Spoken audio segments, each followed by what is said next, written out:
Hello, and welcome back to another edition of Eastman's Yankee Library. My name is Luke David Eastman, and it is my pleasure to welcome you today. We are going to be reading from Gathered Sketches from the Early History of New Hampshire and Vermont, containing vivid and interesting accounts of a great variety of the adventures of our forefathers and of other incidents of olden time, original and selected, edited by Francis Chase, Master of Arts, Claremont, New Hampshire, Tracy Kenny and Company, 1856. And today we are going to be looking at the 5th chapter, Three Narratives. Three narratives of excessive distress of persons taken at the destruction of Salmon Falls, in the state of New Hampshire, on the 27th of March, 1690, the cruel torture of Robert Rogers, the 5 years' captivity of Mehitable Goodwin, and the fortunate escape of Thomas Too Good. When the news of the destruction of Schenectady reached New England, it spread great alarm over the whole country. The wise men gave particular caution to all the frontier posts, urging them to keep strict watch and to make strong their fortifications. But the people in the east did not their duty, and Salmon Falls, a fine settlement upon a branch of Pascataquah River, fell into the hands of an infuriated and cruel enemy. But, as has been observed, notwithstanding these warnings, the people dreamed that while the deep snow of the winter continued, they were safe enough, which proved as vain as a dream of a dry summer. Near 30 persons were slain, and more than 50 were led into what the reader will by and by call the worst captivity in the world. It would be a long story to tell what a particular share in this calamity fell to the lot of the family of one Clement Short. This honest man, with his pious wife and 3 children, were killed, and 6 or 7 others of their children were made prisoners. The most of these arrived safe at Canada through 1,000 hardships, and the most of these were, with more than 1,000 mercies, afterwards redeemed from Canada, and returned unto their English friends again. But, as we cannot take notice of all the individuals, we will pass to the notice of those named at the commencement of this narrative. Among the prisoners was one Robert Rogers, with whom, as the Indians journeyed, they came to a hill, where this man, being through his corpulency called Robin Pork, being under such an intolerable and unsupportable burden of Indian luggage, was not so able to travel as the rest. He therefore, watching for an opportunity, made his escape. The wretches, missing him, immediately went in pursuit of him, and it was not long before they found his burden cast in the way, and the tracks of his feet going out of the way. This they followed, and found him hid in a hollow tree. They dragged him out, stripped him, beat and pricked him, pushed him forward with the points of their swords until they got back to the hill from whence he had escaped. It being almost night, they fastened him to a tree with his hands behind him, then made themselves a supper, singing and dancing around him, roaring and uttering great and many signs of joy, but with joy little enough to the poor creature, who foresaw what all this tended to. The Indians next cut a parcel of wood, and bringing it into a plain place, they cut off the top of a small red oak tree, leaving the trunk for a stake, whereunto they bound their sacrifice. They first made a great fire near the tree of death, and bringing Rogers unto it, bid him take his leave of his friends, which he did in a doleful manner, such as no pen, though made of a harpy's quill, were able to describe the dolour of it. They then allowed him a little time to make his prayers unto heaven, which he did with an extreme fervency and agony. Whereupon they bound him to the stake, and brought the rest of the prisoners, with their arms tied each to the other, and seated them round the fire. This being done, they went behind the fire, and thrust it forwards upon the man, with much laughter and shouting. And when the fire had burnt some time upon him, even till he was almost suffocated, they pulled it away from him to prolong his existence. They now resumed their dancing around him, and at every turn they did with their knives cut collops of his flesh out of his naked limbs, and throw them with his blood into his face. In this manner was their work continued, until he expired. Being now dead, they set his body down upon the glowing coals of fire, and thus left him tied with his back to the stake, where he was found by some English forces soon after, who were in pursuit of these Indians. Mehitable Goodwin, another of the captives of this band of Indians, who, it will be proper to notice, were led by the renowned Indian chief Hopehood, had a child with her about 5 months old.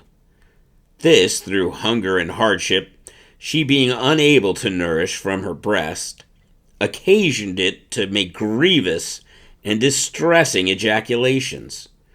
Her Indian master told her that if the child were not quiet, he would soon dispose of it, which caused her to use all possible means that his netopship might not be offended. Netop is the Indian word for friend. And sometimes she would carry it from the fire, out of his hearing, when she would sit down up to her waist in the snow for several hours together, until it was exhausted and lulled to sleep. She thus for several days preserved the life of her babe, until he saw cause to travel with his own cubs farther afield.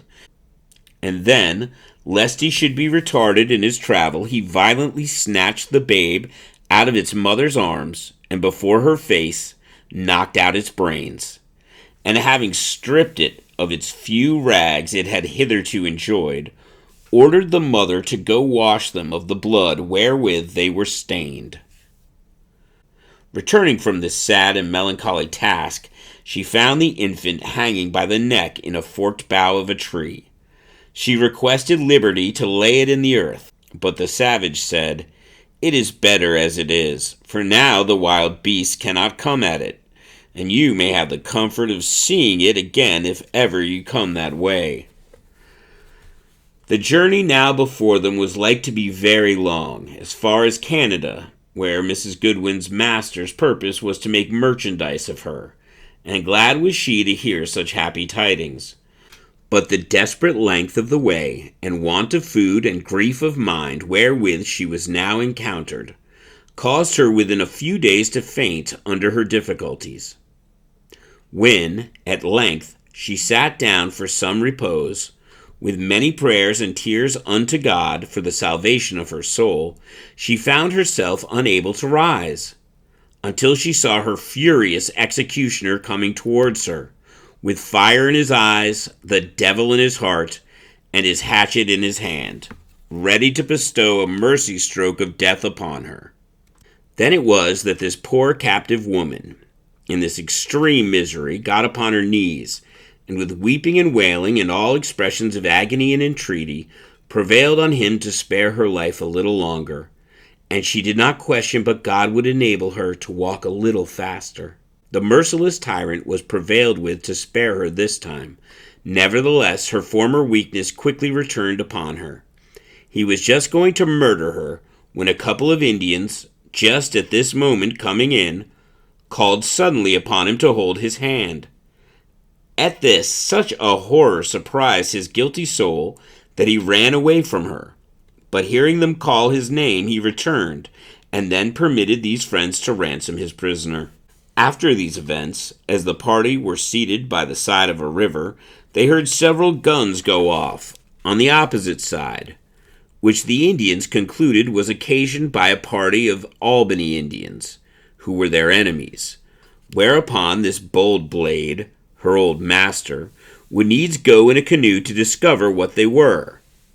They fired upon and shot him through, together with several of his friends, before the discovery could be made. Some days after this, divers of his friends gathered a party to revenge his death on their supposed enemies. With these they soon joined battle, and after several hours' hard fighting, were themselves put to the rout. Among the captives which they left in their flight was this poor woman, who was overjoyed, supposing herself now at liberty. But her joy did not last long, for these Indians were of the same sort as the others, and had been by their own friends thus, through a strange mistake, set upon. However, this crew proved more favorable to her than the former, and went away silently with their booty, being loath to have any noise made of their foul mistake. And yet, a few days after, such another mistake happened, for meeting with another party of Indians, which they imagined were in the English interest, they also furiously engaged each other, and many were killed and wounded on both sides.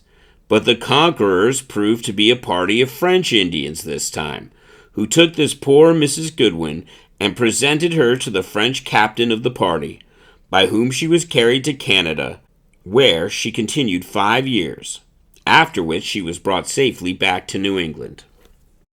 Thomas Toogood's short narrative is introduced to relieve the reader from the contemplation of blood and misery.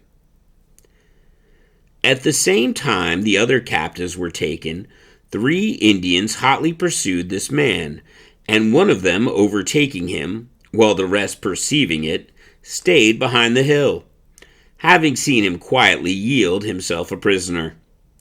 While the Indian was getting out his strings to bind his prisoner, he held his gun under his arm, which Toogood, observing, suddenly sprang and wrested it from him, and momentarily presenting it at the Indian, protested that he would shoot him down if he made the least noise, and so away he ran with it unto Cocheco.